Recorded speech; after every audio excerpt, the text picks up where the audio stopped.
Hi there guys and gals. As you can see, I'm still here at the car wash shop. So after the car wash boy cleansed the inside part of my brand new wagon, and only is it a brand new, I mean my ever-loving wagon British Cheryl, is now showering it before having some shampoo. As you can see, give all the best care for Britney Cheryl Kuya.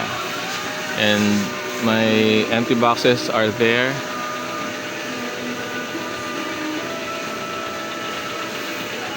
See that?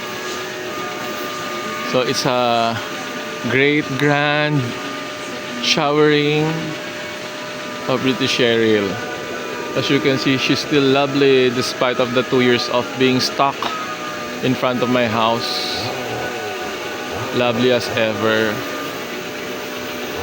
Oh gosh, there's a damage on the part of on the door part.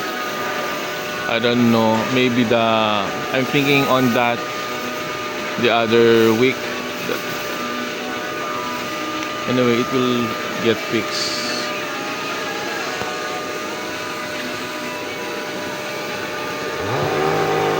When I don't know if the shuttle or any or other vehicle who hit the door of Britney Cheryl. Anyway, it will get fixed. So bye for now. Shout out to each every one of you.